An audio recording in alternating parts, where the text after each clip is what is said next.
How to add payment method on Lyft.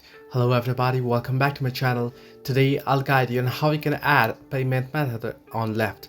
Well, the process itself is quite similar and easy, so let me guide it through. First, what you want to do is you want to open up your Lyft application. Simply open up your Lyft app and you should get an interface somewhat like this. Now since it's unavailable in my region here, you can see. Now what you want to do once you get this interface like this, now however what you want to do is you want to tap on the three horizontal line icon or the hamburger icon that you can find at the top left corner of your screen. Simply tap on it and here you'll be able to see your profile. You'll be able to see notifications, invite friends, ride history, and payments option you can see under it, under the ride history option. Simply select the payment option here and you'll be able to see payment methods, and under it you can see add payment methods option. So we'll tap on add payment methods option and it'll ask you how would you like to pay. You can either add in your bank account, if you have online banking available, that is. You can either add it in your credit or debit card. You can add in your PayPal or cash, so you can add it from here. So you want to simply select the particular option that you want. Suppose you want to add credit or debit card, you want to select it and you want to enter in the card number and your date and CVV as you can see and your reason,